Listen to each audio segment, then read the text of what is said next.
Well, Paul, you couldn't have scripted that any better, could you? No, you couldn't have scripted any better, John. You couldn't have. And you sit here now and it's like something's happened dead quick with your eyes, and all of a sudden we're champions of League Two. And what a day for Portsmouth Football Club. The stadium, the crowd, the players, the results, the other results. They're things that like dreams are made of. And for me as manager, I can only speak how proud I am of the players, my club, my staff, and everyone else. It's great for us all tonight, and the city of Portsmouth's a happy place tonight. And sometimes nowadays in the modern day era, sport influences cities so much. It really does. People don't realise that. Being a Liverpool lad, I know what it's like. I know what it's like when Liverpool is successful.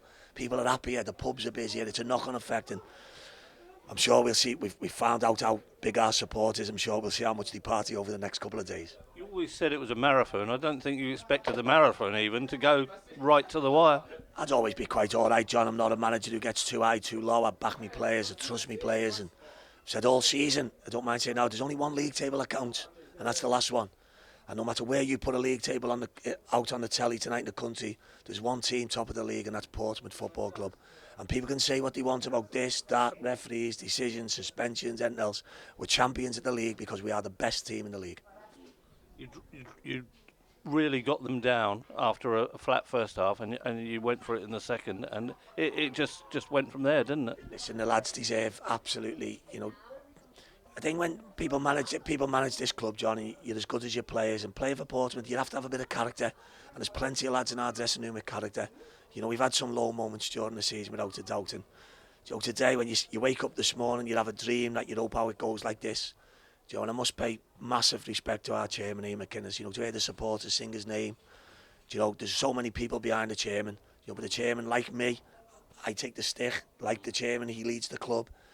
Tonight, he deserves a massive, massive pat on the back, and I hope he has a great night with his family, because irrespective of whether we go forward with the present regime, the PST, etc., the fan zone, or Mr. Eisner comes in, days like today don't come along very often. If you're chairman of your club, you've got a right to enjoy it.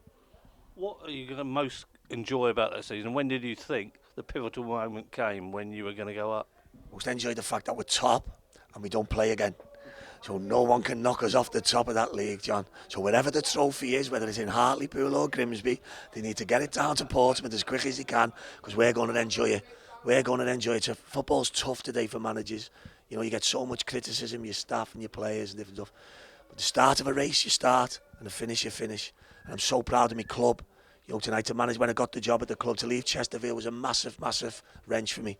It really was, because when you manage clubs, you have a desire to do well for the supporters and the people. And at Chesterfield, it just gone far enough. There was things about to happen at the club that you knew, and you can't carry on. And you got an opportunity at Portsmouth, and you're lucky. When Portsmouth job comes available, every man and his dog wants the job, and I was lucky enough within the club to be chosen to be that man. So to take the club forward and make them be promoted, and then to finish as champions, it is probably the proudest moment in my life by a long chalk. But you actually got the job through your previous credentials at other clubs. I just keep going, John. I know I'm boring to the fans and that, like it is what it is, but I'm just so happy tonight. There's so many other people you could mention, lads like Guy Whittingham and Andy Orford. They love this club, and they had a chance to manage it. Guy, with the best will in the world, didn't have a chance. The club had come out of a really dark place. The fan, they didn't have a chance. They absolutely didn't have a chance. Andy's the same. And these are Portsmouth, not legends. They're bigger than that. These are lads who live for the club. And I hope somewhere along the line they can have a quiet smile and a pint as well, because they all played the part in my success. I was lucky enough to get the club at a really good time.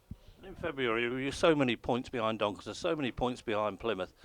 It's inconceivable that you've masterminded it all and gone over them both. I think when you're in a league, John, there's 3 targets, and the first target is to get in the playoffs. The second target is to get in it to be promoted, and the third target is to win the league. You must do the first one to be able to reach the second. Once you've reached the second, you can do the third. And while it's mathematically possible, we've done it all in a sequence. And great, when people look back on our record, we've won the league. We've actually won games. That means you win the league. And as a manager, John, you can't buy it. To see your team go out and win. Kentucky people said we can't win games. We can.